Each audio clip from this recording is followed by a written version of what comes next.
ವಿಧವಾದ ಪ್ರಾರ್ಥನೆಯನ್ನು ಜಗದೊಡೆಯನಾದ ನಾರಾಯಣನ ಪದಬುಡದಲ್ಲಿ ಇರಿಸುವುದಕ್ಕೆ ಬೇಕಾದ ಒಂದು ಸುಂದರವಾದ ಅಷ್ಟಕವನ್ನು ನಾವು ನೋಡುತ್ತಾ ಇದ್ದೆವು. ಆದಿತ್ಯರೇ ಮೊದಲಾದ 9 ದೇವತೆಗಳು ಕೂಡ ಶುಭವನ್ನೇ ಉಂಟು ಮಾಡುವಂಥವರು. ಮೇಷಾದಿ ರಾಶಿಗಳು ಮೇಷ, ವೃಷಭ, ಮಿಥುನ, ಕರ್ಕಾಟಕ, ಸಿಂಹ, ಕನ್ಯಾ, ತುಲಾ, ವೃಶ್ಚಿಕ, ಧನು, ಮಕರ, ಕುಂಭ, ಮೀನ ಅನ್ನುವ ಈ 12 ರಾಶಿಗಳು ಆಕಾಶದಲ್ಲಿ ನಕ್ಷತ್ರಗಳದ್ದೇ ಪುಂಜ. ಅದನ್ನು ಹೊರತುಪಡಿಸಿ ಮತ್ತೆ 27 ನಕ್ಷತ್ರಗಳು ಅಂತ ಗುರುತಿಸಿಕೊಳ್ಳುವಂತಹ ಗಣಗಳಿವೆ. ಅದರಲ್ಲೂ ಕೂಡ ಗುಂಪೇ ಸೇರಿ ಒಂದೊಂದು ಹೆಸರಿನಿಂದ ನಕ್ಷತ್ರಗಳಾಗಿವೆ. ಇದೇ ನಕ್ಷತ್ರಗಳ ಗುಂಪಿನಿಂದ ಆಕಾಶದಲ್ಲಿ ಮತ್ತೆ ಸಪ್ತರ್ಷಿ ಮಂಡಲ ಅಂತ ಅನ್ನೋದನ್ನು ನೋಡುತ್ತೇವೆ. ಒಂದು ರೀತಿಯಲ್ಲಿ ಕತ್ತಲೆಯಿಂದ ತುಂಬಿದ ಆಗಸದಲ್ಲಿ ಮುತ್ತಿನ ಮಳೆಯನ್ನ ಚೆಲ್ಲಿದಂತೆ ನಮ್ಮ ಈ ಸೋಡಿಯಂ ಲೈಟ್ಗಳ ಹಾವಳಿ ಇಲ್ಲದೆ ಇದ್ರೆ ಆಕಾಶ ತುಂಬಾ ಅದ್ಭುತವಾಗಿ ಕಾಣ್ತಾ ಇರುತ್ತೆ. ಅಂತಹ ಆಕಾಶ ಕಾಯಗಳು ನಮ್ಮ ಮತ್ತು ಈ ಕ್ರಿಯೆಗಳಿಗೆ ಒಂದು ಕಾಲದ ಸಂಬಂಧವನ್ನ ಹಚ್ಚುವ, ನಾನು ಈ ಕ್ರಿಯೆ ಜೊತೆಗೆ ಯಾವಾಗ ಬೆರೆತೆ ಅನ್ನುವುದನ್ನ ತಿಳಿಸುವ ಪಾಯಿಂಟ್ಗಳಾಗಿ, ಸ್ಥಾನಗಳಾಗಿ ಕೋಟ್ಯಂತರ 700 ಬಿಲಿಯನ್ ಜನಗಳು ಅಟ್ ಎ ಟೈಮ್ ತಮ್ಮ ತಮ್ಮ ಏನು ಕರ್ಮಾಂಗಗಳನ್ನ ಎಲ್ಲೆಲ್ಲಿ ನಿಂತು ಮಾಡುತ್ತಾರೆ, ಅಲ್ಲಲ್ಲಿ ನಿಂತು ಮಾಡಿದ ಅವರ ಕರ್ಮಗಳ ಲೆಕ್ಕಾಚಾರಕ್ಕಾಗಿ ಆ ಪಾಯಿಂಟ್ ಅನ್ನು ತೋರಿಸಿದ್ರೆ ಅಕ್ಯುರೇಟ್ ಆಗಿ ತಪ್ಪಿಲ್ಲದ ಅಡ್ರೆಸ್ಸಿನಿಂದ ಅವರನ್ನೇ ಆ ಕರ್ಮ ಅಂಟಿಕೊಳ್ಳುವುದಕ್ಕೆ ಕಾಲ ಶರ ಬರೆಯುತ್ತೆ. ಪ್ರತಿ ಕಾಲವೂ ಕೂಡ ಪ್ರತಿ ಪ್ಲೇಸ್ ನಲ್ಲಿ ಒಂದೊಂದು ರೀತಿಯ ಫಲವನ್ನ ಕೊಡುತ್ತೆ. ಸ್ಥಳ ವ್ಯತ್ಯಾಸದಿಂದ ಆ ನಕ್ಷತ್ರಗಳ ಭೂಮಿಯ ಕಡೆಗೆ ತಾವು ಬೀರುವ ಕಿರಣಗಳ ಡಿಗ್ರಿಯು ಕೂಡ ಬದಲಾಗುತ್ತೆ. ಅದರಿಂದ ಅವನ ಜೀವನದ ಮಾನವೇ ಬದಲಾಗ್ಬಿಡುತ್ತೆ. ಅವನ ಜೀವನವನ್ನ ಅಳೆಯುವ ಕ್ರಮವೇ ವ್ಯತ್ಯಾಸ ಹೊಂದಿಬಿಡುತ್ತೆ. ಹೀಗೆ 27 ನಕ್ಷತ್ರಗಳು ಮತ್ತೆ 27 ನಕ್ಷತ್ರಗಳು ಅಂತ ಬಂದಾಗ ಅಶ್ವಿನಿ, ಭರಣಿ, ಕೃತ್ತಿಕಾ, ರೋಹಿಣಿ ಇವೆಲ್ಲ ಸೇರಿ ಒಟ್ಟು 27 ಅಂತ ಹೇಳ್ತಾರೆ. ಇದರ ಜೊತೆಗೆ ಈ ಮುಹೂರ್ತಗಳಲ್ಲೆಲ್ಲ ಇನ್ನೊಂದು ನಕ್ಷತ್ರವನ್ನು ಗುರುತಿಸುವುದಿದೆ. ನಕ್ಷತ್ರಗಳು ಇಷ್ಟೇ ಅಂತ ಅರ್ಥ ಅಲ್ಲ. ನಕ್ಷತ್ರಗಳು ಸಾವಿರಾರು, ಲಕ್ಷಗಟ್ಟಲೆ, ಕೋಟಿಗಟ್ಟಲೆ. ಆದರೆ ಅದರಲ್ಲಿ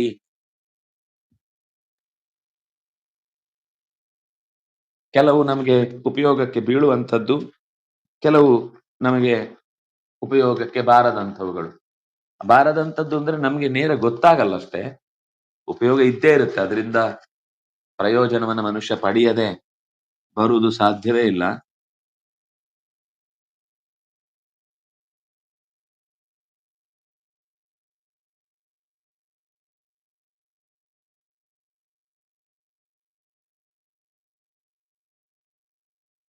ಬದುಕಿನುದ್ದಕ್ಕೂ ಅದರ ವಿವರವನ್ನ ನಾವು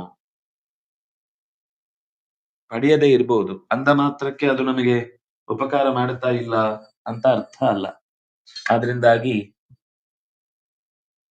ನಕ್ಷತ್ರಗಳ ವೈಶಿಷ್ಟ್ಯದ ಜೊತೆಗೆ ಯೋಗ ಇದು ಪಂಚಾಂಗಗಳು ಅಂತ ಗುರುತಿಸಲ್ಪಡುವಂಥದ್ದು. ಪಂಚಾಂಗಗಳು ಅಂತಂದ್ರೆ ನಾವು ಇನ್ನೊಂದು ರೀತಿಯಿಂದ ಕನ್ನಡದಲ್ಲಿ ಬಳಸ್ತೇವಲ್ಲ, ಅವರ ಮನೆ ಪಂಚಾಂಗನೇ ಸರಿ ಇಲ್ಲ ಅಂತ. ಅಲ್ಲಿ ಏನೈದು ಅಂತ ಗೊತ್ತಿಲ್ಲ, ನೋಡ್ಬೇಕು. ಕಲ್ಲು, ಮಣ್ಣು, ನೀರು, ಜಲ್ಲಿ, ಮರ ಮಟ್ಟು ಎಲ್ಲ ಸೇರಿನೋ ಏನೋ ಗೊತ್ತಿಲ್ಲ, ಕೇಳ್ಬೇಕು, ನನಗೆ ಅಂದಾಜಿಲ್ಲ. ಅದಕ್ಕೊಂದು ಅರ್ಥ ಇರುತ್ತೆ. ಅಥವಾ ಅದನ್ನ ಕೇವಲ ತಾತ್ಪರ್ಯಾರ್ಥದಲ್ಲಿ ಬಳಸ್ತಾರೋ ಏನೋ. ಪಂಚಾಂಗ ಅಂತಂದ್ರೆ ಇದು 5 ಇದ್ದಾಗ ಹೇಗೆ ಕಾಲ ಗಣನೆ ಅನ್ನೋದು ಸುಲಭವಾಗುತ್ತೋ ಹಾಗೆ ಆ ಮನೆಯ ನಿರ್ಮಾಣಕ್ಕಾಗಿ ಬಳಸುವಂತಹ ಪದಾರ್ಥಗಳು ಮನೆಯನ್ನ ಗಟ್ಟಿ ನಿಲ್ಲಿಸುವಂಥದ್ದು ಅನ್ನೋದಕ್ಕಾಗಿ ಪಂಚಾಂಗ ಅನ್ನೋದನ್ನ ಶಬ್ದತಃ ಬಳಸ್ತಾರೋ ಏನೋ ಗೊತ್ತಿಲ್ಲ. ಆ ಅಶ್ವಿನಿ ಅನ್ನೋದು ಜೋಡಿ ದೇವತೆಗಳು.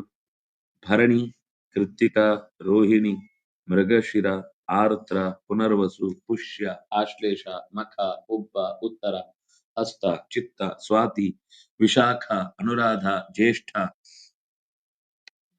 ಮೂಲ, ಪೂರ್ವಾಭಾದ್ರ, ಪೂರ್ವಾಷಾಢ, ಉತ್ತರಾಷಾಢ, ಶ್ರವಣ, ಧನಿಷ್ಠ, ಶತಭಿಷ,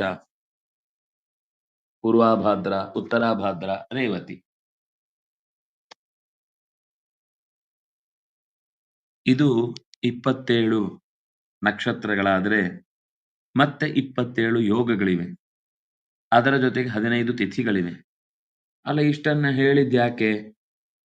ಇದೆಲ್ಲ ಏನಕ್ಕೆ ಬೇಕು ಅಂದ್ರೆ ಅವುಗಳ ಮುಖ್ಯ ಕಾಲದ ದೃಷ್ಟಿಯಿಂದ ಅದು ತಿಳಿಲಿಕ್ಕೆ ಹೊರಗಡೆ ಅಷ್ಟೇ ನಮಗೆ ಸಿಗುವುದಾದ್ರೂ ಕೂಡ ತದ್ದೇವತಾಹ ತದ್ಗಣಾಹ ತದ್ದೇವತಾಹ, ಪ್ರತಿಯೊಂದು ನಕ್ಷತ್ರಕ್ಕೂ ರಾಶಿಗೂ ದೇವತೆಗಳ ಒಂದು ಹೆಸರಿದೆ. ಅಂದ್ರೆ ನಿಯಾಮಕರಾಗಿರುವ ದೇವತೆಗಳ ಒಂದು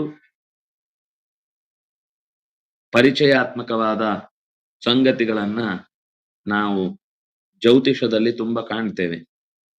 ಅದು ಗೊತ್ತಿರಬೇಕು ಅಂತ. ಈ ಹುಟ್ಟುಹಬ್ಬದ ಆಚರಣೆಯ ಸಂದರ್ಭದಲ್ಲಿ ಈ ನಕ್ಷತ್ರದ ದೇವತೆಗಳ ಬಗ್ಗೆ ನಾವು ತಿಳಿದು ಅವರಿಗೆಲ್ಲ ನಮಸ್ಕಾರ ಮಾಡಿದ್ರೆ ಆ ನಕ್ಷತ್ರದ ವಿಶೇಷವಾದ ಫಲ ನಮಗೆ ಸಿಗುತ್ತೆ. ಆ ನಕ್ಷತ್ರದ ವಿಶೇಷವಾದ ದೇವತಾ ಸ್ವಭಾವ ನಮಗೆ ಒದಗಿ ಬರುತ್ತೆ ಅನ್ನೋದನ್ನ ಹೇಳುತ್ತಾರೆ.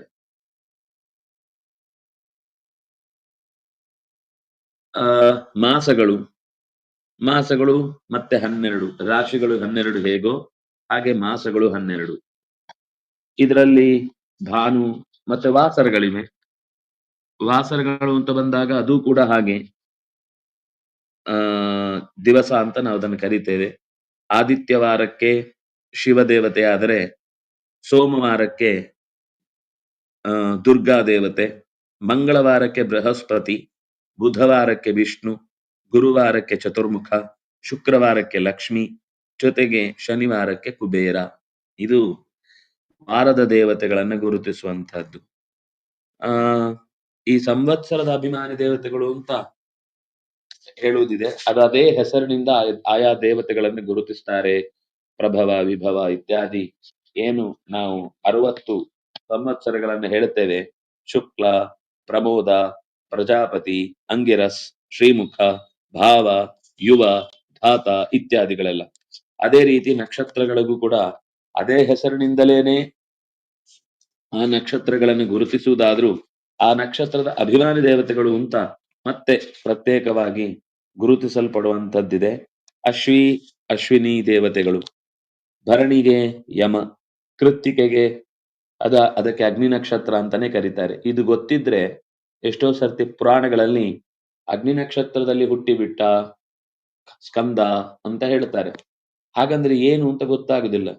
ಒಂದು ಕಾರಣ ಗೊತ್ತಾಗುವಂತದ್ದು ಏನು ಅಂತಂದ್ರೆ ಅಗ್ನಿಯೂ ಕೂಡ ಸ್ಕಂದನ ಹುಟ್ಟಿಗೆ ಕಾರಣನಾಗುವ ಪ್ರಸಂಗದಲ್ಲಿ ಬರ್ತಾನೆ.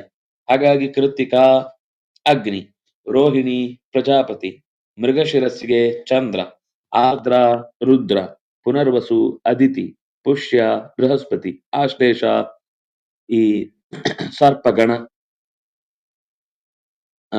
ಮಖ ಅಥವಾ ಮಘ ಅಂತಾರೆ ಪಿತೃದೇವತೆಗಳು, ಪೂರ್ವ ಅಥವಾ ಹುಬ್ಬ ಅಂತಾರೆ, ಪೂರ್ವ ಫಲ್ಗುನಿ ಅಂತ ಅದಕ್ಕೆ ಇನ್ನೊಂದು ಹೆಸರು, ಅರಿಯಮ ಅನ್ನುವಂತಹ ದೇವತೆ, ಉತ್ತರಕ್ಕೆ ಭಗ, ಹಸ್ತಕ್ಕೆ ಸೂರ್ಯ ಅಥವಾ ಸವಿತೃ ಅಂತ ಕರೀತಾರೆ, ಚಿತ್ರ ನಕ್ಷತ್ರಕ್ಕೆ ತ್ವಷ್ಟೃ, ಸ್ವಾತಿ ವಾಯು, ವಿಶಾಖ ನಕ್ಷತ್ರಕ್ಕೆ ಇಂದ್ರ ಮತ್ತು ಅಗ್ನಿ ಇಬ್ಬರು ಜೋಡಿ ದೇವತೆಗಳು, ಅನುರಾಧ ಮಿತ್ರ, ಜ್ಯೇಷ್ಠ ಇಂದ್ರ, ಮೂಲ ನಿರುತಿ, ಈ ನಿರುತಿ ರಾಕ್ಷಸ ದೇವತೆಗಳ ಮುಖ್ಯಸ್ಥ. ಆಮೇಲೆ ಪೂರ್ವಾಷಾಢ ಅಬ್ದೇವತೆಗಳು, ಉತ್ತರಾಷಾಢ ವಿಷಯ ದೇವತೆಗಳು, ಶ್ರವಣ ವಿಷ್ಣು, ಧನಿಷ್ಠ ವಸುಗಳು, ಶತಭಿಷ ವರುಣ, ಪೂರ್ವಾಭಾದ್ರ ಅಜೈಕಪಾತ್, ಉತ್ತರಾಭಾದ್ರ ಅಹಿರ್ಬುದ್ಧಿ, ರೇವತಿ, ಪೂಷ. ಹೀಗೆ ಇಲ್ಲಿರುವಂತಹ ಪ್ರತಿಯೊಂದು ಕೂಡ ಆಯಾ ದೇವತೆಗಳಿಂದ ಕೂಡಿ ಕೆಲಸವನ್ನ ಮಾಡುವಂಥವರು. ಆ ಅಶ್ವಿ ಅಂತ ಒಂದು ನಕ್ಷತ್ರ ಇದೆ, ನಕ್ಷತ್ರದ ದೇವತೆ ಇದೆ, ಅದಕ್ಕೆ ನಿಯಾಮಕನಾದಂತಹ ದೇವತಾ ಶಕ್ತಿ ಹೊಂದಿದೆ. ಇದರ ಜೊತೆಗೆ ಮತ್ತೆ ಪರಮಾತ್ಮನ ನಿಯಾಮಕ ಶಕ್ತಿಗಳು ಬೇರೆ ಇದೆ. ಪರಮಾತ್ಮನದ್ದೇ ಆದ ಪ್ರತಿಯೊಂದು ವಾರಕ್ಕೆ ಆಯಾ ದೇವತೆಗಳ ಹೆಸರನ್ನು ಹೇಳುವುದಿದೆ. ಅದು ನಾವೀಗ ಚೈತ್ರಕ್ಕೆ ವಿಷ್ಣು, ವೈಶಾಖಕ್ಕೆ ಮಧುಸೂದನ ಅಂತೆಲ್ಲ ಗುರುತಿಸಿ ನಾವು ನಿತ್ಯ ಯಾವುದೇ ಕರ್ಮಾಂಗ ಮಾಡುವಾಗ ಕೊನೆಯಲ್ಲಿ ವೈಶಾಖ ಮಧುಸೂದನ ಪ್ರಿಯತಾಂ, ಚೈತ್ರ ವಿಷ್ಣು ಪ್ರಿಯತಾಂ, ಅದಕ್ಕೆ ಮತ್ತೆ ಅವನ ಹೆಂಡತಿಯ ಹೆಸರನ್ನು ಸೇರಿಸಿ ಬೇರೆ ಹೇಳಲಿಕ್ಕಿದೆ.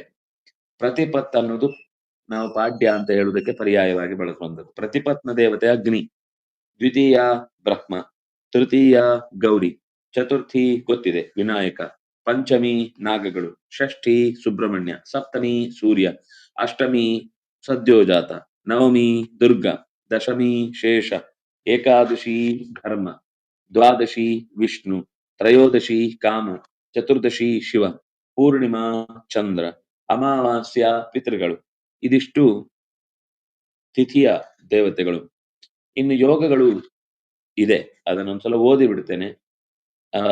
ವಿಷ್ಕಂಭ, ಪ್ರೀತಿ, ಆಯುಷ್ಮಾನ್, ಸೌಭಾಗ್ಯ, ಶೋಭನ, ಅತಿಗಂಡ, ಸುಕರ್ಮ, ಧೃತಿ, ಶೂಲ, ಗಂಡ, ವೃದ್ಧಿ, ಧ್ರುವ, ವ್ಯಾಘಾತ, ಹರ್ಷಣ, ವಜ್ರ, ಸಿದ್ಧಿ, ವ್ಯತಿಪಾತ, ವರೀಯಾನ್, ಪರಿಘ, ಶಿವ, ಸಿದ್ಧ, ಸಾಧ್ಯ, ಶುಭ, ಶುಕ್ಲ, ಬ್ರಹ್ಮ, ಐಂದ್ರ, ವೈಧೃತಿ. ಇವರೆಲ್ಲರಿಗೂ ಸಂಬಂಧಪಟ್ಟಂತೆ ಮತ್ತೆ ದೇವತೆಗಳಿದ್ದಾರೆ, ಇದನ್ನು ನಿಯಂತ್ರಣ ಮಾಡುವಂತಹ ದೇವತೆಗಳಿದ್ದಾರೆ.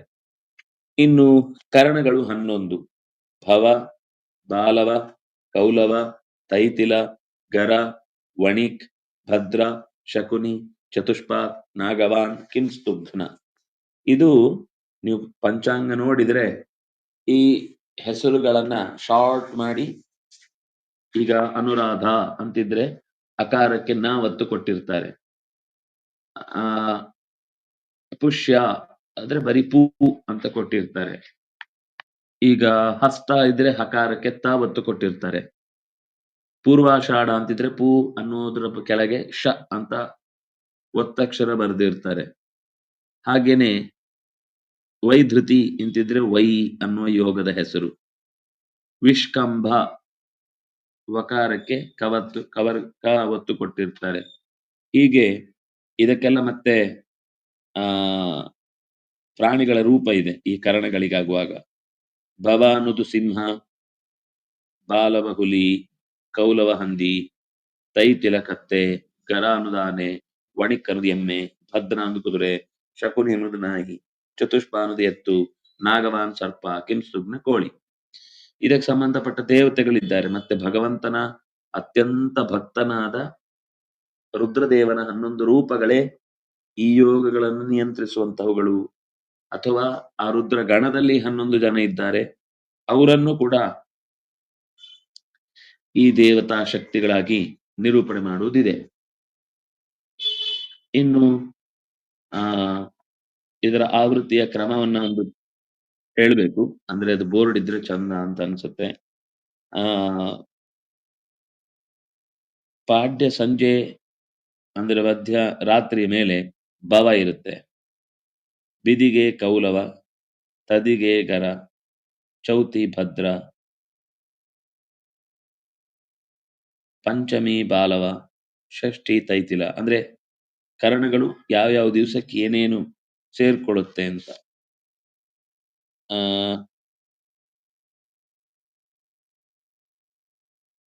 ವಣಿಕ್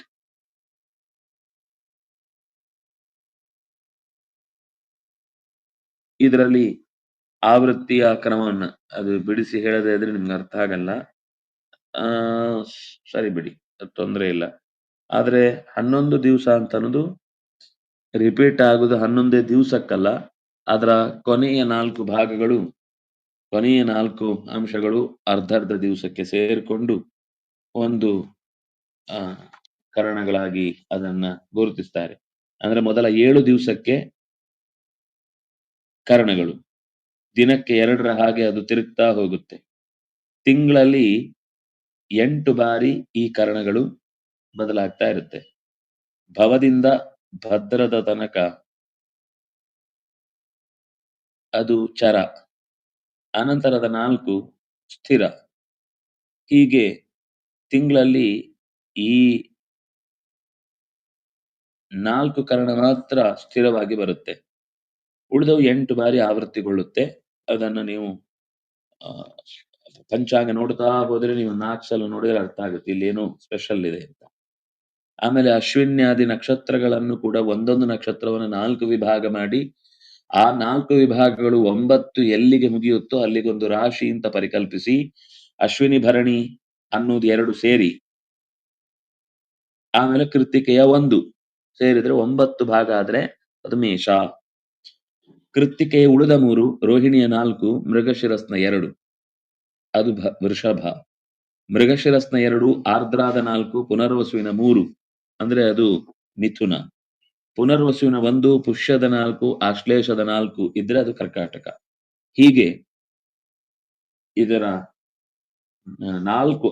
3 ಆವೃತ್ತಿ ಮುಗಿದಾಗ ಇಡೀ ರಾಶಿಗಳ ಚಿಂತನೆ ಮುಗಿಯತ್ತೆ. ಇಷ್ಟು ಈ ಪ್ರತಿಯೊಂದು ನಕ್ಷತ್ರಗಳ ಯೋಗ ಕರಣ ಇತ್ಯಾದಿಗಳ ಕಲ್ಪನೆಯನ್ನ ನಾವು ಇಟ್ಟುಕೊಂಡ್ರೆ ಪಂಚಾಂಗದಿಂದ ಅನೇಕ ಫಲಗಳನ್ನು ನಾವು ಹೊಂದುತ್ತೇವೆ. ಇದಿಷ್ಟು ಪಂಚಾಂಗದ ದೃಷ್ಟಿ ಆಯಿತು. ಇನ್ನು ವಸಂತ, ಗ್ರೀಷ್ಮ, ವರ್ಷ, ಶರತ್, ಶಿಶಿರ, ಹೇಮಂತ ಅನ್ನುವುದು ಮೇಷ, ಅದು ಚೈತ್ರ, ವೈಶಾಖಗಳೆಂಬ ಎರಡೆರಡು ಮಾಸಗಳಿಗೆ ಎರಡೆರಡು ಕೃತ್ತಿಕಾ ನಕ್ಷತ್ರದ ದೇವತೆ ಅಗ್ನಿ. ಎರಡೆರಡು ಮಾಸಗಳು ಸೇರಿ ಒಂದೊಂದು ಋತುಗಳಾಗಿ 6 ಋತುಗಳು ದಾಟಿದಾಗ ಅಥವಾ 3 ಋತುಗಳು ದಾಟಿದಾಗ ಒಂದು ಅಯನ, 2 ಅಯನಗಳು ದಾಟಿದಾಗ ಒಂದು ವರ್ಷ ಅನ್ನುವ ಕಲ್ಪನೆ ಬರುತ್ತೆ. ಇದಿಷ್ಟು ಕಾಲಕ್ಕೆ ಸಂಬಂಧಪಟ್ಟಂತಹ ದೇವತೆಗಳು. ಅಲ್ಲಿಗೆ ಮುಗಿಲಿಲ್ಲ.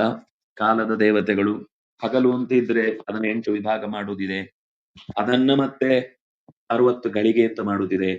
ಆ ಗಳಿಗೆಗಳು ಮತ್ತು 60 ವಿಘಳಿಗೆಗಳಾಗಿ ಉಪಯೋಗ ಆಗ್ತವೆ. ಸೂಕ್ಷ್ಮ ಕಲೆಗಳ ತನಕವೂ ಕೂಡ ದೇವತಾ ಚಿಂತನೆಯನ್ನ ಶಾಸ್ತ್ರಕಾರರು ಮಾಡುತ್ತಾರೆ.